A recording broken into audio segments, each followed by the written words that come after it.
ये केस इंदौर के श्रीनगर इलाके में हुआ एक ऐसा रेयरेस्ट ऑफ रेयर केस है जिसमें एक ही परिवार की पूरी पीढ़ी खत्म हो गई।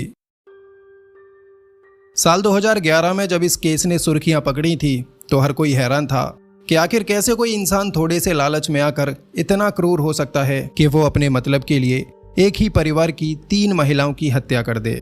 दरअसल इस हत्याकांड में 42 साल की मेघा देशपांडे, 70 साल की उनकी मां रोहिणी और 21 साल की उनकी बेटी अश्लेषा की हत्या हुई थी। यानी कि नानी, बेटी और पोती, इन तीनों को एक ही साथ एक ही वक्त में मौत के घाट उतार दिया गया। वैसे तो हत्याकांड को अंजाम देने में 3 लोग शामिल थे, लेकिन हैरानी की बात यह थी कि उन 3 कातिलों में एक महज 23 साल की लड़की थी जो इस पूरे प्लान की मास्टरमाइंड थी।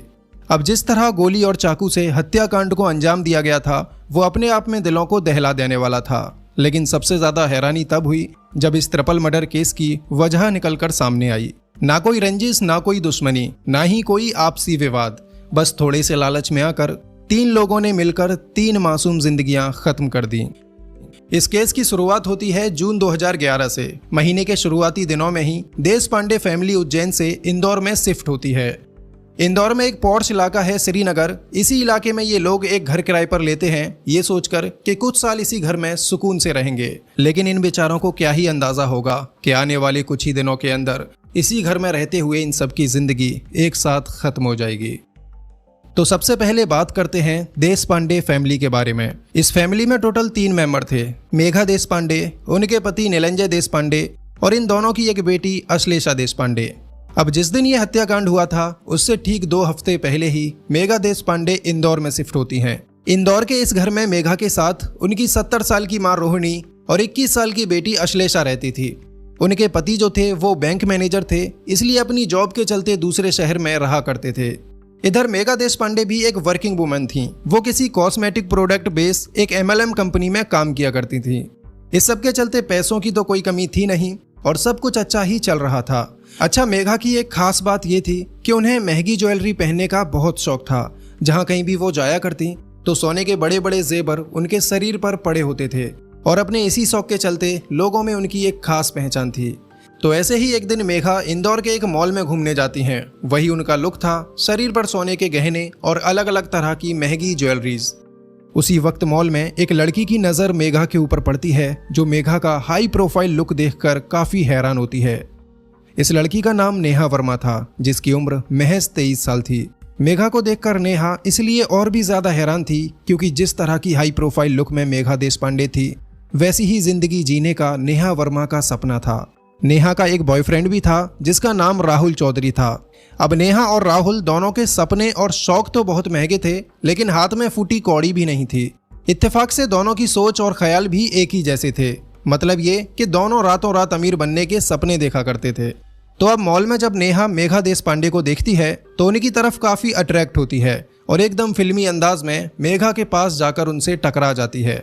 अब जैसे ही नेहा मेघा से टकराती है तो मेघा के हाथ में लगा हुआ सामान नीचे गिर जाता है और फिर उसी सामान को उठवाने के बहाने नेहा वर्मा मेघा से बातें करने लगती है।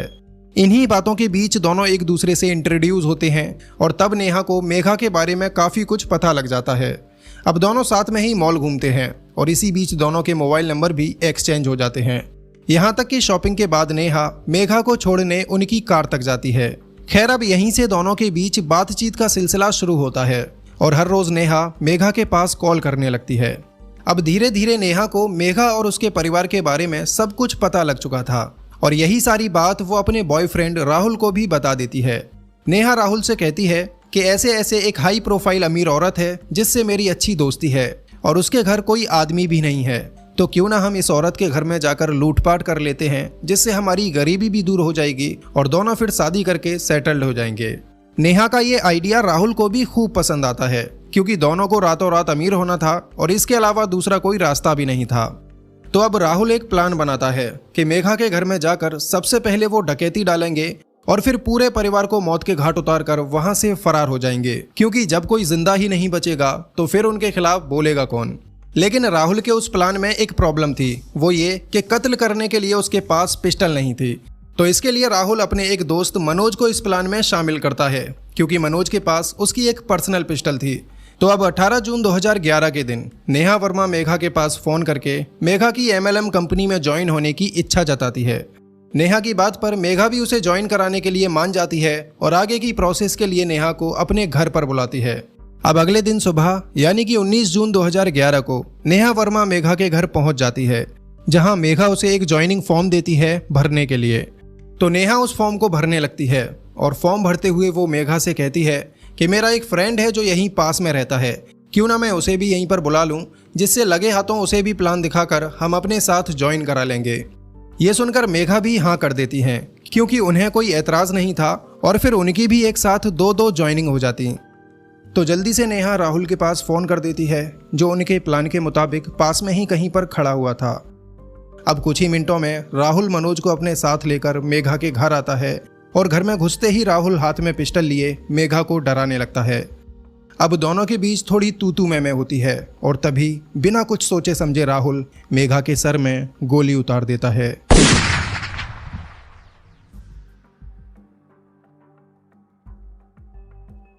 गोली की आवाज़ सुनकर अश्लेषा और उसकी नानी भागी भागी आती हैं और बाहर हॉल में आकर वो देखती हैं कि मेघा देशपांडे अपना दम तोड़ चुकी थी। ये भयानक मंजर देखने के बाद दोनों नानी और पोती जोर जोर से चिल्लाकर रोने लगती हैं। तभी मनोज और राहुल चाकू और पिस्टल दिखाकर उन्हें चुप करा देते हैं। अब ये तीनों लोग यहाँ पर अच्छे से लूटपाट करते हैं, जितना भी सोना और जेवर मिलते हैं वो सब कुछ चुरा लेते हैं।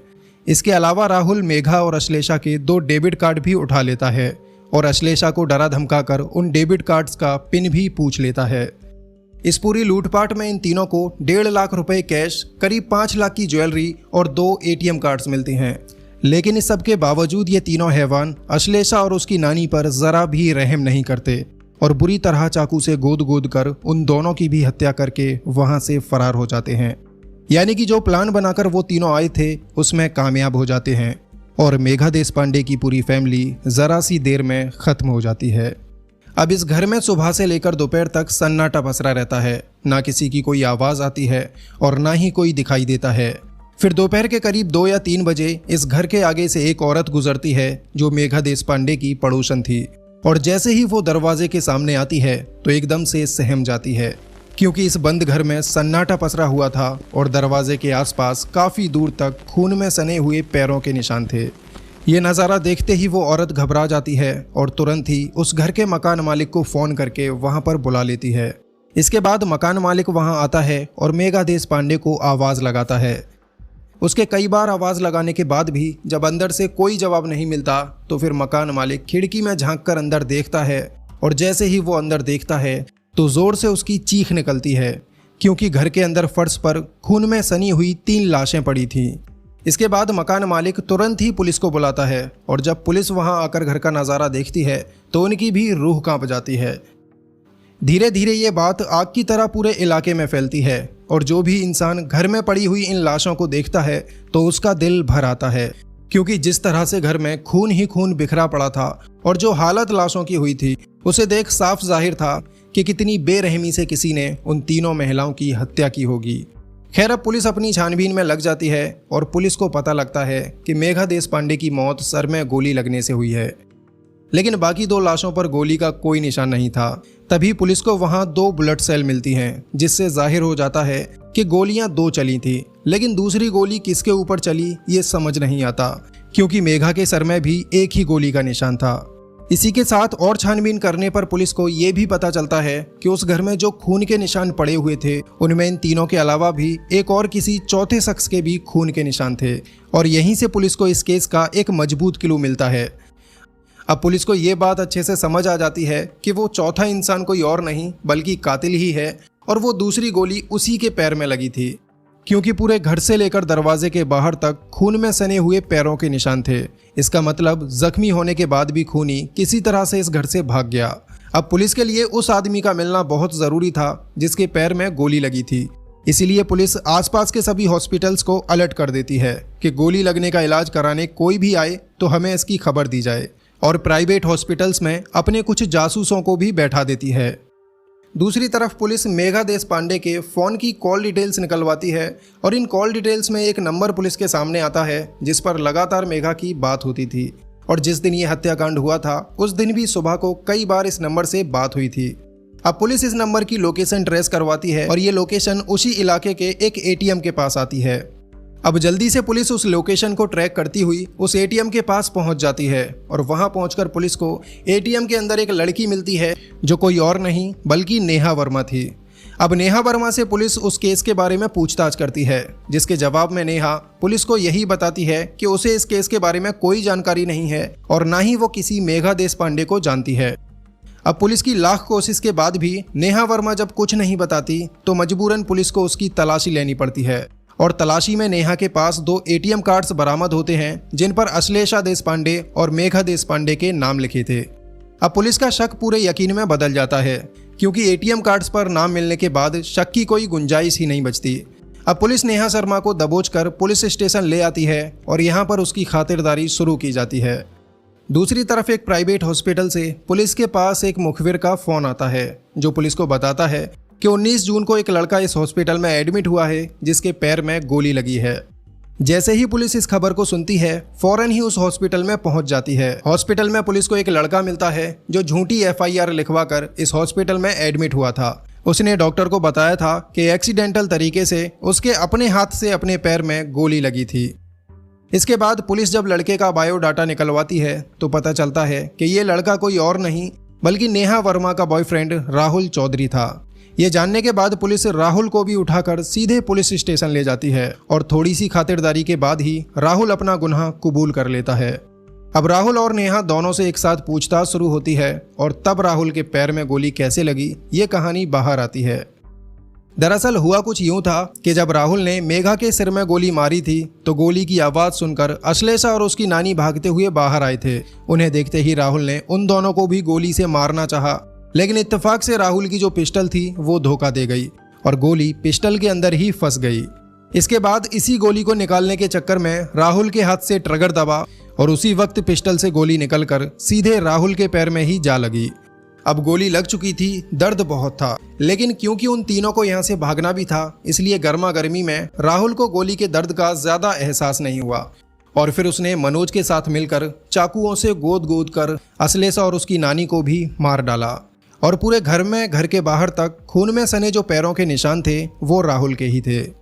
खैर इसके बाद इनके तीसरे साथी मनोज को भी पकड़ लिया जाता है और इन तीनों को जेल में ले जाकर बंद कर दिया जाता है। अब 1.5 साल तक इस केस की सुनवाई चलती है और फिर 2013 में निचली अदालत इन तीनों आरोपियों को फांसी की सज़ा सुना देती है और शायद हमारे देश में ये पहली बार था कि IPC की धारा 302 के तहत किसी लड़की को फांसी की सज़ा मिली हो। खैर इसके बाद नेहा वर्मा कोर्ट से दरख्वास्त करती रही कि उसकी फांसी की सज़ा को उम्र कैद में बदल दिया जाए, लेकिन 2014 में हाई कोर्ट ने भी इस केस को रेयरेस्ट ऑफ रेयर केस मानते हुए इन तीनों की फांसी की सज़ा को ही बरकरार रखा। हाई कोर्ट के जज ने फैसला सुनाते हुए ये तक कहा था कि जो अपराध इन तीनों ने किया है उसके लिए इन्हें 3-3 बार फांसी दी जाए तो भी कम है। वेल दोस्तों, ये थी इस केस की पूरी दास्तान। वीडियो आपको कैसी लगी कमेंट्स करके बताना एंड अगर इसी तरह की रियल क्राइम स्टोरीज देखने में आपका इंटरेस्ट है तो हमारे इस चैनल हिस्टोरिकल हुदा को सब्सक्राइब कर लेना। मिलते हैं अगली वीडियो में किसी और एक नई कहानी के साथ। तब तक के लिए टेक केयर, बाय बाय।